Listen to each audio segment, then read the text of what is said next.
سلام به همه دوستان و همراهان جان. گاهی یک بیت شعر میتونه کاری با دل انسان انجام بده که ساعتها گفتگو از انجامش ناتوانه. حافظ از همون شاعرانی هست که واژه‌هاش فقط خونده نمیشه، آروم آروم تو جون آدمی نفوذ میکنه و نگاه آدم رو به زندگی تغییر میده. خوشحالم که امروز هم توی این همراهی دلنشین کنار شما عزیزان هستم. آرزو میکنم هر چیزی که این روزها ذهن و دلتون رو مشغول کرده به روشن‌ترین شکل ممکن راه حل خودش رو پیدا بکنه و سهمتون از روزهای آینده آرامشی باشه که از درون بجوشه، نه از اتفاقات بیرونی. پروردگارا، دل ما رو به نوری روشن کن که با خاموشی حوادث کمرنگ نشه. میون خواستن و رسیدن امید رو از ما نگیر و نگاه ما رو از زیبایی هایی که هر روز در مسیرمون میذاری غافل نکن. اگر باری روی دوشمون سنگینی میکنه، نیروی برداشتنش رو در جونمون جاری کن. روزیمون رو تنها در مال قرار نده. محبت، سلامت، آرامش و انسانهای صادق رو نیز نصیب زندگیمون کن. چنان کن که هر قدمی که برمیداریم ما رو به حقیقتی نزدیکتر کنه که دل رو آروم و روح رو سبک کنه.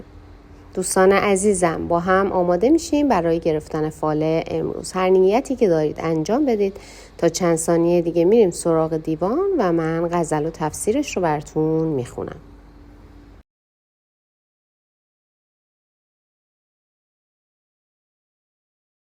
خب دوستان، اگر نیت هاتون رو انجام دادیم با هم ببینیم حضرت حافظ امروز چه توصیه‌ای برای ما دارن.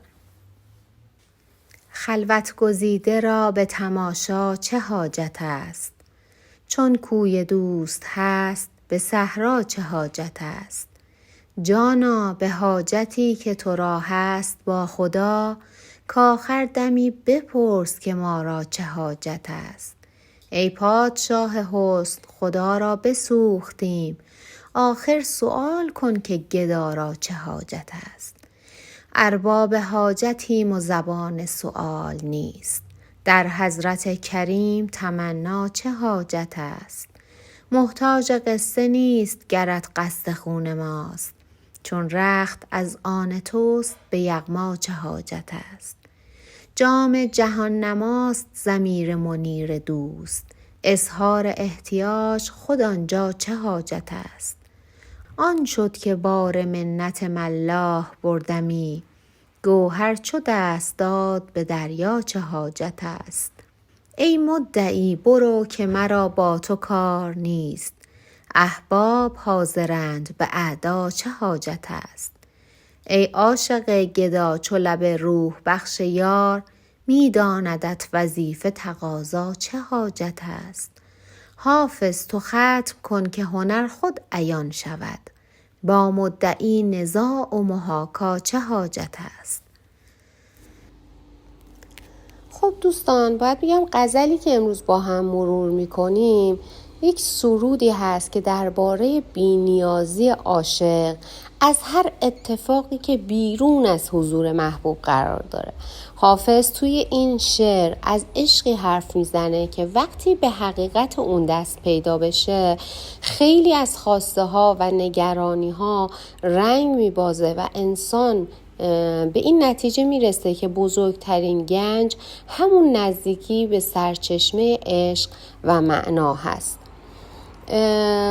حافظ توی بیت اول میگه کسی که در خلوت و نزدیکی محبوب آروم گرفته دیگه نیازی به گردش و تماشای جاهای دیگه نداره. وقتی راه رسیدن به کوی دوست بازه، چرا باید دل رو به هر سو سرگردان کرد؟ و در واقع حافظ اینجا اشاره به تمرکز داره. خیلی از ما آرامش رو در تغییر مداوم توی شرایط، توی مکان یا آدم‌ها جستجو می‌کنیم، در حالی که سرچشمه آرامش ممکنه درست توی همون نقطه‌ای باشه که دل به حقیقت پیوند میخوره و اگر انسان مقصد واقعی زندگی خودش رو بدونه، هدف واقعیش رو بدونه، دیگه اسیر هیاهوی مقایسه یا تنوع طلبی نمیشه. و این بیت دقیقاً داره یادآوری میکنه که گاهی بزرگترین تحول نه تغییر در دنیا بلکه تغییر در نگاه ما و در درون ما هست که اتفاق میفته. تو بیت دوم حافظ میگه جانا به حاجتی که تو را هست با خدا، کاخر دمی بپرس که ما را چه حاجت است روا. میگه ای محبوب، به حق رابطه‌ای که با خدا داری لحظه ای از حال ما بپرس و ببین دل ما چه میخواد و چه کمبودی داره. و این درخواست تنها یک خواهش عاشق نیست، بیانگر یک نیاز عمیق انسان به دیده شدن هست و هر انسانی در لحظه زندگیش تجربیاتی رو داره که بیشتر از هر چیزی محتاج توجه و درک شدن هست و در نگاه عرفانی خداوند پیش از اون که زبان به دعا باز بشه از راز دل ما آگاه هست و این بیت داره به ما میآموزه که امید حتی در سخت‌ترین روزها میتونه شما رو از یک تاریکی به روشنی هدایت بکنه. حافظ خودش رو گدا میدونه، اما این گدایی نشانه ضعف نیست بلکه نشانه فروتنی در برابر حقیقت هست. انسان زمانی به رشد واقعی میرسه که بدونه همه چیز رو نمیتونه با قدرت و برنامه ریزی به دست بیاره. گاهی لازم غرور کنار بره تا دریچه تازه‌ای به روی لطف و رحمت باز بشه. و در واقع حافظ دعوتتون میکنه به رها کردن تکبر و پذیرفتن اینکه گاهی بزرگترین سرمایه انسان صداقتش هست در برابر اعتراف به نیازهاش. قدرتتون رو کنار بذارید، تکبرتون رو کنار بذارید و اگر جایی نیاز به کمک دارید درخواست کمک بکنید. دوستان، حافظ میگه اعتماد یکی از زیباترین جلوه های ایمان هست. حافظ میگه گاهی وقتها سکوتی که از اون اطمینان سرچشمه میگیره از 1000 درخواست گویاتره و این حرف حافظ به معنای کنار گذاشتن دعا نیست بلکه داره یادآوری میکنه که ارزش دعا تنها در گفتن اون کلمات نیست بلکه توی اون اعتمادی هست که پشت اون حرفها نهفته شده. در زندگیمون خیلی از نگرانی ها زبانی سبکتر میشه که باور میکنیم همه چیز قرار نیست تنها روی دوش ما قرار بگیره و یک نیروی بزرگتر مسیر رو میبینه و قطعاً ما رو هدایت و حمایت میکنه. توی بیت 5 حافظ از نهایت تسلیم عاشقانه صحبت میکنه و میگه کسی که دل خودش رو به عشق سپرده دیگه چیزی رو از محبوب پنهان نمیکنه. در زندگی هم لحظه هایی میرسه که مقاومت بی ثمر فقط رنج رو طولانی تر میکنه. اما این بیت نمیگه در برابر نادرستی ها و ناملایمتی ها تسلیم بشید، بلکه داره یادآوری میکنه در برابر حقیقت گاهی باید رها کنید، کنترل کردن رو کنار بذارید تا یک آرامش عمیق رو تجربه بکنید. یکی از پیام هایی که این غزل برای شما داره اینه که به خداوند اعتماد کنید. ما انسان ها خیلی وقتا اینقدر درگیر توضیح دادن دردها، مشکلات و هدف هامون میشیم که فراموش میکنیم قبل از اینکه بخوایم کلامی رو به زبون بیاریم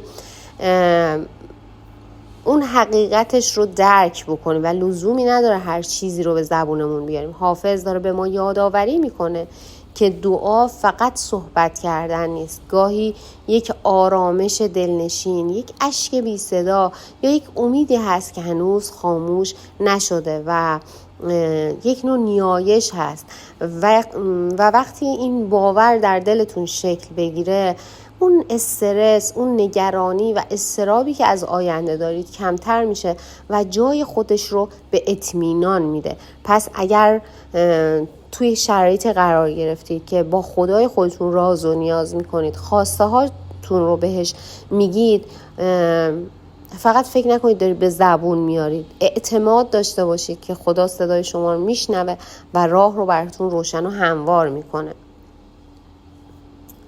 تو بیت 7 حافظ گوهر رو نماد معرفت، آگاهی و تجربه میدونه که انسان رو از وابستگی های قبل آزاد میکنه. خیلی از ما سالها منتظر تایید دیگران میمونیم تا احساس ارزشمندی بکنیم، اما میگه روزی فرا میرسه که خودتون رو بشناسید، باور بکنید و دیگه نگاه دیگران تأثیری توی مسیر زندگیتون نداشته باشه. حافظ میگه ثروت واقعی چیزی نیست که از بیرون به دست بیاد، بلکه گوهری هست که درون انسان بیدار میشه و اون رو از وابستگی‌های بیهوده رها میکنه.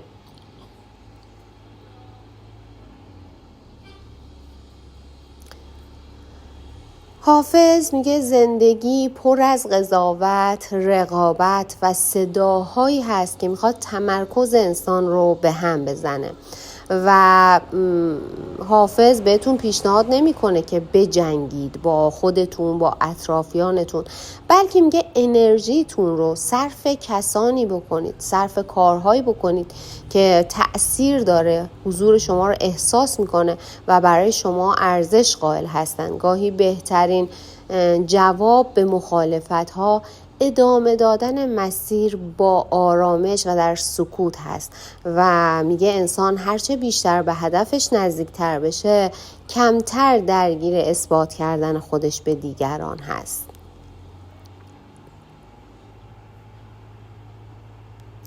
دوستان، حافظ از یک مرحله صحبت میکنه که رابطه عاشق و معشوق به نهایت اعتماد رسیده و توی زندگی هم عمیق‌ترین ارتباطات همیشه اینطور نیست که پر از حرف و گفتگو، پر از کلمات باشه.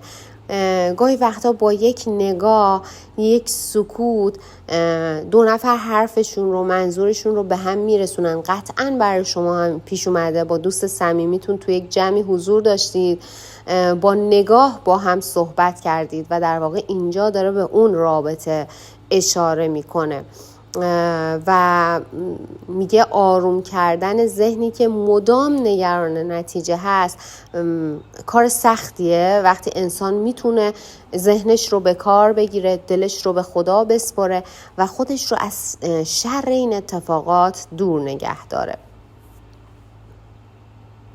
و حافظ میگه انسان هر چی پخته تر بشه، کمتر میل داره که توی هر بحثی بخواد شرکت بکنه و خودش رو برنده نشون بده.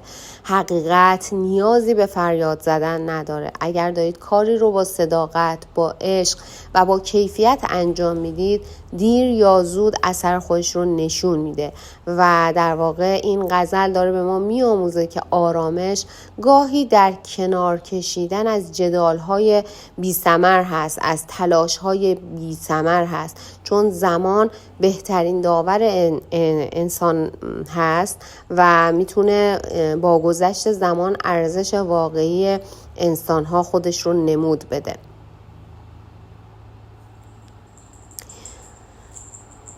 پیام اصلی که این غزل داره در واقع رسیدن به مقام بی‌نیازی هست.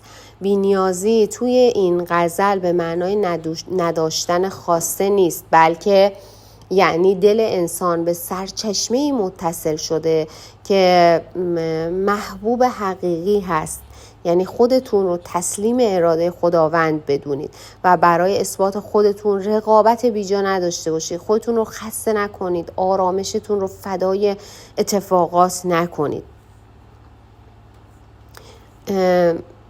توی زندگی امروزه ما انقدر درگیر سرعت زندگی شدیم که گاهی فراموش میکنیم زندگی بکنیم و همش دنبال این هستیم که تعداد موفقیت هامون رو افزایش بدیم و منتظر باشیم دیگران ما رو تایید بکنن، ما رو تشویق بکنن و از اصل زندگی دور میشیم.